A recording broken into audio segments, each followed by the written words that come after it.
আল্লাহর মাস বা শাহরুল্লাহ বলা হয়েছে। আর দ্বিতীয়ত এটির মর্যাদার কারণ হলো যে সম্মানিত যে 4টি মাস আছে, জিলহজ, মুহররম আর রজব, এই 4টি মাসের মধ্যে আবার সবচেয়ে সেরা এবং সবচেয়ে বেশি মর্যাদার মাস হলো এই মুহররম মাসটি। এই জন্য এই মাসের নামের অর্থের মধ্যেই মর্যাদার ইঙ্গিত রয়েছে। মুহররম শব্দের অর্থই হলো সম্মানিত, মর্যাদাপূর্ণ। সম্মানিত মাস হওয়ার কারণে সম্মানিত অন্যান্য মাসগুলোতে যেরকম সমস্ত পাপাচার থেকে, গুনাহগুলো থেকে বেঁচে থাকার জন্য বিশেষভাবে আমাদেরকে গুরুত্ব আরোপ করার নির্দেশ করা হয়েছে, এ মাসটিতেও সেই বিষয়টা বিশেষভাবে গুরুত্বপূর্ণ।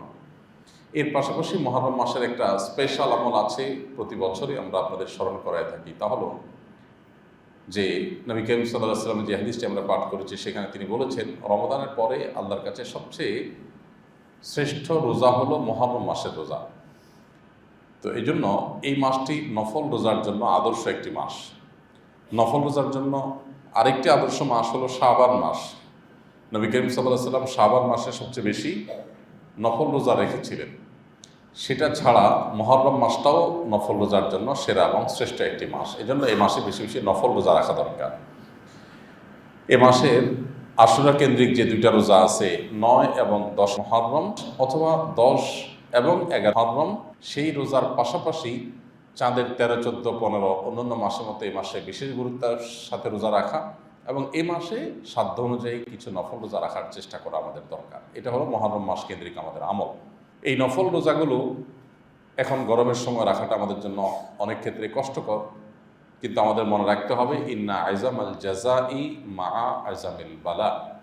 কষ্ট যত বেশি আমরা সহ্য করব, কোনো কাজ করতে গিয়ে যত বেশি কষ্ট সহ্য করতে হবে, আল্লাহ তাআলার কাছে তার মর্যাদাও তত বেশি পাওয়া যাবে। সো এই কষ্ট উপেক্ষা করি আমাদেরকে 2-4টি রোজা হলেও রাখার চেষ্টা করতে হবে। পুরো মাস চলে যাবে মুহররমের, আর মুহররম কেন্দ্রিক বা মুহররম উপলক্ষে একটা রোজাও রাখা হবে না, সেটা আসলে কোনো অবস্থাতে একজন ইমানদারের সাথে যায় না। নবী করিম সাল্লাল্লাহু আলাইহি ওয়াসাল্লাম যে মাসে রোজার এত গুরুত্ব আরোপ করেছেন, আমরা একটা রোজা হলেও এক্সট্রা এই মাস উপলক্ষে রাখার চেষ্টা করবো ইনশাআল্লাহ তাআলা। যারা সোম বৃহস্পতিবার রোজা রাখেন, যারা চাঁদের 13, 14, 15 রোজা রাখেন, আশুরার রোজা রাখেন, সেগুলো তো রাখবেনই, আর মাস হিসাবে আলাদা কমপক্ষে 2-4টি রোজা রাখার চেষ্টা করবেন। আল্লাহ তাআলা আমাদের সবাইকে তৌফিক দান করুন। মুহররম মাসের এই নফল রোজা বেশি বেশি করে রাখা ছাড়া আর বিশেষ কোনো এক্সট্রা বা স্পেশাল আমল এই মাসের জন্য আলাদা করে নেই। মুহররম মাস কেন্দ্রিক অনেক কুসংস্কার আমাদের সমাজে আছে। এর ভিতরে একটা হলো মুহররম মাসে অনেকে বিয়ে শাদী করতে চান না, মনে করেন মাসে বিয়ে শাদী করা যায় না। বিয়ে শাদী এত গুরুত্বপূর্ণ আমল যে ইসলামে কোনো মাসে এটা করার ব্যাপারে কোনো বিধিনিষেধ রাখে নাই। এমনকি রোজাদার অবস্থাও কেউ চাইলে বিয়ে শাদী করে ফেলতে পারে, কোনো অসুবিধা নেই। বিয়ে শাদী এমন গুরুত্বপূর্ণ আমল যে 12 মাসের যে কোনো মাসে যে কোনো সময়, রাত দিন 24 ঘন্টা ওপেন ফর বিয়ে শাদী। বিধায় এ মাসে করা যাবে না, ওই মাসে করা যাবে না। এমনি বিয়ে শাদী অভিভাবকরা দিতে চায় না, মেয়েগুলোরে বুড়ি বানানো ছাড়া আর ছেলেগুলোরে বুড়া বানানো ছাড়া বিয়ে দিতে চায় না। আবার এই মাসে করা যাবে না, ওই মাসে করা যাবে না, নতুন নতুন জাল এবং ভিত্তিহীন হাদিস অনেকে আবিষ্কার করেন, বানান, প্রচার করেন। মুহররম মাসে বিয়ে করা যাবে না, কাঁটা চাঁদে বিয়ে করা যাবে না, কোরবানির মাসে বিয়ে করা যাবে না। আর বিয়ে করবেটা কোন মাসে বেচারা? তো এগুলো সম্পূর্ণ ভিত্তিহীন কথা এবং মন গড়া কথা, এগুলোর কোনো ভিত্তি নেই। মুহররম মাস সময়ত মাস হওয়ার কারণে এই মাসে বরং যে কোনো নেকামল বিশেষভাবে বেশি মর্যাদাপূর্ণ হয়। এই মাসে বিয়ে করলে আরও সব বেশি হওয়ার কথা, যদিও আলাদা কোনো হাদিস নাই এটার জন্য। তো মুহররম মাস উপলক্ষে অনেক কুসংস্কার আছে, অনেক ভুল ধারণা আছে, এর মধ্যে এটা একটা, বিয়ে শাদী করা যাবে না। আর এর বাইরে মুহররম মাসের প্রথম দিন এই সম্পর্কে একটা কুসংস্কার বেশ প্রসিদ্ধ এবং প্রচলিত আছে। সেটা হলো যে বছরের প্রথম দিন যদি ভালো করে খাওয়া দাওয়া হয়, ভুরিভোজ হয়, ভালো করে যদি বাজার সদাই করা হয়, ফ্যামিলিকে খুব ভালো করে খাওয়ানো হয়, তাহলে সারা বছর সুখে থাকা যায়। তো এটি কোনো নবী করিম সাল্লাল্লাহু আলাইহি ওয়াসাল্লাম থেকে বর্ণিত কোনো বিশুদ্ধ হাদিস নয়, এটি আরেকটা ভুল কথা এবং ভুল প্রচলন। সারা বছর ভালো থাকার জন্য প্রথম দিন বাজার করলে যদি ভালো থাকা যাইতো, তাহলে তো আর কোনো কথাই ছিল না। সবাই আমরা এমনি ভালো খাইতে চাই, আবার একদিন ভালো খাইয়া সারা বছর ভালো থাকা যাবে, তো এই অফারকে ছাড়তো। তো এগুলো মূলত ভুল ধারণা। প্রকৃতি পূজারী যারা, পেগান যারা, ইরানের অগ্নিপূজকদের মধ্যে মূলত এই ধরনের প্রচলন ছিল। তারা মনে করতো বছরের প্রথম মুহূর্ত, প্রথম দিন, প্রথম সময়টাকে হৈ হুল্লোড় করে, আনন্দ উৎসব করে হাসি করে, আপনার ভালো খাওয়া দাওয়া করে, ফুর্তি করে যদি কাটানো হয়, তাহলে সারা বছর ভালো থাকা যায়। এই জন্য এই যে নববর্ষ, যত নববর্ষ কেন্দ্রিক উদযাপন আছে, এগুলো সবগুলো সেই ওই প্রকৃতি পূজারি থেকে আসছে।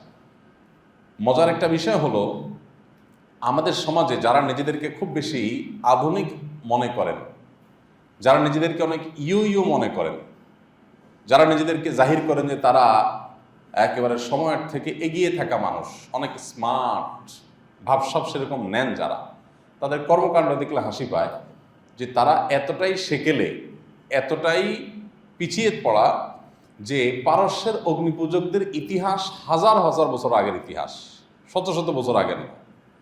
এত পুরাতন আমলের অগ্নিপূজকদের যে কুসংস্কার ছিল যে প্রথম প্রহর, বছরের প্রথম মুহূর্ত আনন্দ ফুর্তি করলে সারা বছর ভালো থাকা যাবে, ওই যুক্তি সেটাকে আজকে ধারণ করে আছে, সেই কালচার, সেই সংস্কৃতিকে ধারণ করে আছে আজকালকার তথাকথিত সে আধুনিক শিক্ষিত বা আধুনিক মনে করা বা বিজ্ঞান মনস্ক দাবি করা মানুষরা।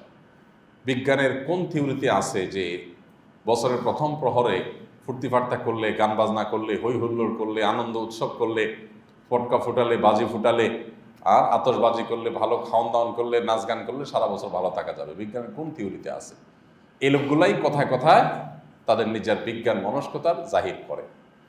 তো যাই হোক, মুসলমানদের এরকম কোনো কুসংস্কারে বিশ্বাস করার কোনো সুযোগ নেই। মুসলমান ভালো থাকবার জন্য সারা বছরই তিনি নেকামল করার চেষ্টা করবেন এবং মনোযোগ দিয়ে নিজের কাজ কাম করার চেষ্টা করবেন এবং একযোগে আল্লাহ সুবহানাহু ওয়া তাআলার কাছে দোয়াও